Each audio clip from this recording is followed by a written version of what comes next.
풍요로운 복지생활 속에서 살게 해주신 오늘에 살고 있는 노인들이야말로 젊은 세대로부터 가장 존경받고 보호받고 칭송받고 감사를 받아야 할 분들이 시민들이 보는 앞에서 과연 무자비하게 맞아 죽어야만 하고 세계에서 노인 자살률 1위를 자랑해야만 할까요?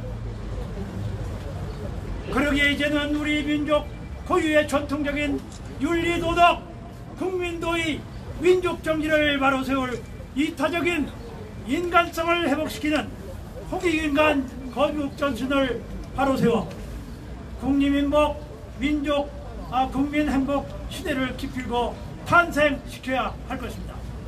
우리 민족은 역사상 900여 해의 침 속에서도 생존한 위대한 민족입니다.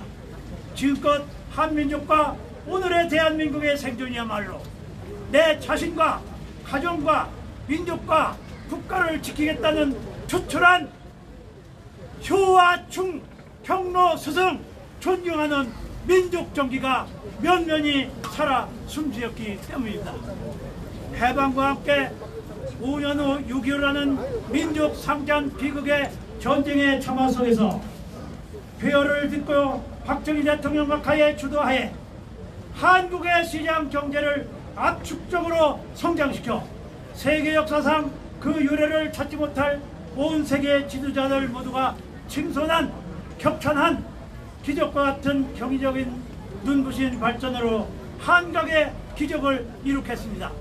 이를 위해 박정희 대통령 각하께서는 13개의 수출단지를 조성하시고 세계에서 5번째의 공업국가, 세계 7번째의 무역대국, 세계 10위권의 경제강국과 함께 최단계 내 경제 성장과 더불어 자유민주주의 발전을 동시에 성취한 이 또한 세계사의 그 유래를 찾지 못할 위대한 오늘의 대한민국이 되었습니다.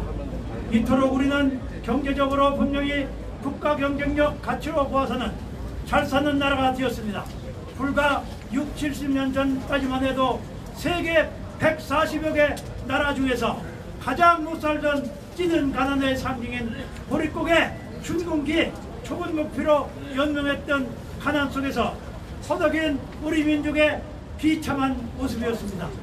오늘의 3만 달러를 부과하는 눈부신 경제 성장 규모는 과거보다 6배가 아니고 60배가 아니고 600배 이상이나 잘 사는 풍요로운 국력의 신장 속에서 세계에서 가장 높은 빌딩을 지을 수 있는 건축 기술과 세계에서 가장 큰 배를 만들 수 있는 조선 기술력으로 5대양을 누비고 바다 위에 떠있는 배 중에서 무려 43%가 우리나라가 만든 배로서 국력을 세계 만당에 선양하고 있는 대한민국이 되었습니다.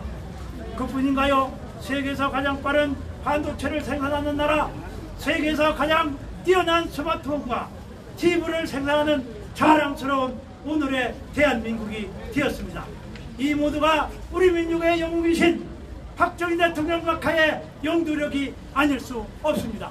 박정희 대통령에 대한 진지한 박수 부탁드립니다.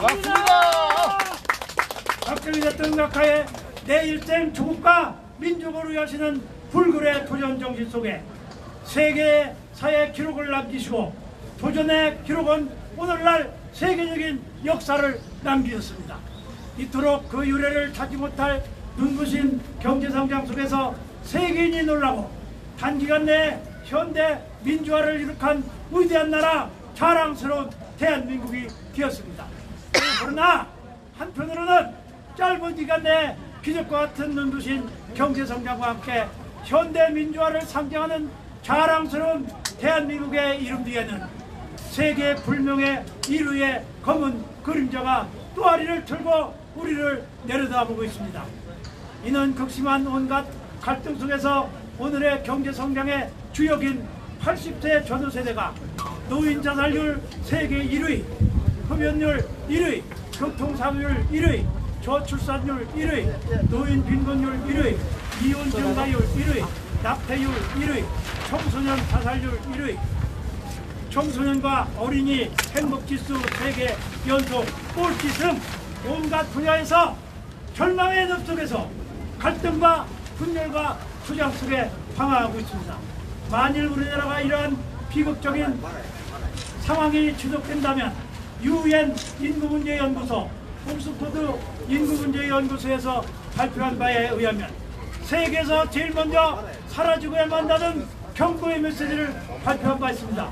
하셨어요. 일찍이 나라가 멸망할 때 나타난 사회를 인도의 성자 간디 무덤 앞에 새겨진 글귀를 소개하고자 합니다.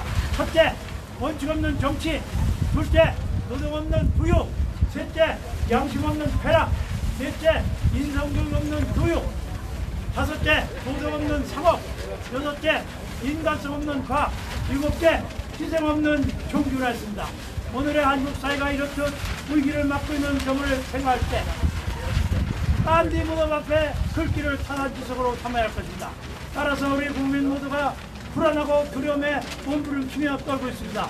소수의 부와 부를 누리고 사는 자가 일부 금수저 갑질을 하는 권력을 가진 자에 의한 중산층의 몰락과 점점 커져가는 빈부격차는 이제 신분제까지 자자손손 대대로 이어져 정착하겠다는 일부 교육정책 담당자와 대학 교수의 망언까지 표출되는 의식 속에서 국민들에게 미래에 대한 행복과 기대와 희망을 송출해야 하고 있습니다. 하루속히 무너져버린 인성을 회복시켜 우리 민족 고유 전통의식인 양심과 이성을 되찾아 윤리도덕 국민도의와 민족 정기를 공정과 상식, 법치와 정의로 다시 바로잡아 돈 물질관을 탐닉하는 맹수로 변해버린 국민의식을 시급히 5.16 혁명공약 제3항에 의한 국민 모두에게 국민도의 향상과 민족 정기를 바로 세워 청신한 기풍을 진작시켜야 할 것입니다. 박정희 대통령 각각께서는 혁명공약을 완수하시기 위해 어느 정도의 경제성장 이후 투표한 국민도의와 민족정의를 바로잡기 위하여 한국정신문화연구원을 창설하셨습니다. 이제는 이를 반드시 원상회복시켜 강력한 그리고 강도 높은 인성교육을 실시해야 할 것입니다. 이와 함께 지금까지 그동안 물질적인 돈과 경제성장 차원에서 새마을운동을 성취함과 같이 제2의 새마을운동을 정신적인 측면에서 도의적 인성을 회복시키는 방향으로 박정희 대통령 각에서 이루시지 못한 유지를 받들어야 할 것입니다. 이를 위해 새로 출범하는 현 정부에서는 새마을운동 중앙본부를 대폭 개편 운영하여 한국정신문화연구원을 인간교육기관으로 연계시킴과 동시에 최우선적인 국정 철학으로 제2의 정신적인 새마을운동을 실시하여 국민의식 개조 차원에서 국민도의 인성교육으로 침몰하는 대한민국을 국민도의를 진작시키는 결단으로 벼랑 끝에 처한 백척반도 풍전대와 등화에 직면한 극복의 차원에서 인류의 보편적 가치인 부모님께 효도하고 노인과 어른을 공경하여 스승을 존경하는 동방예의식을 깊이고 회복시켜 온갖 갈등과 분열과 투쟁을 화합과 협동과 평화로 승화시켜 사랑과 화목한 분위기가 강물처럼 넘쳐흐르는 우리나라가 되었으면 좋겠습니다. 그리하여 경제적인 국민 용성과 함께 도의적으로 세계인을 선도하는 타굴의 예언처럼 동방의 맑은 빛 코리아 얼씨구 좋은 나라 우리나라 좋은 나라 아리랑 노래 춤추는 문화예술 아리랑 민족 대한민국을 반드시 탄생시켜야 할 것입니다. 돈 물질보다는 효를 중심으로 한 인성을 갖춘 사람이 먼저임을 생각하고 가르치는 사람 국가 원로회의 원로위원 김무현의 이름으로 5.16 61주년을 맞이하여 박정희 대통령과 크게 삶과 민족의 염원으로 이 글을 봉경하나이다. 감사합니다.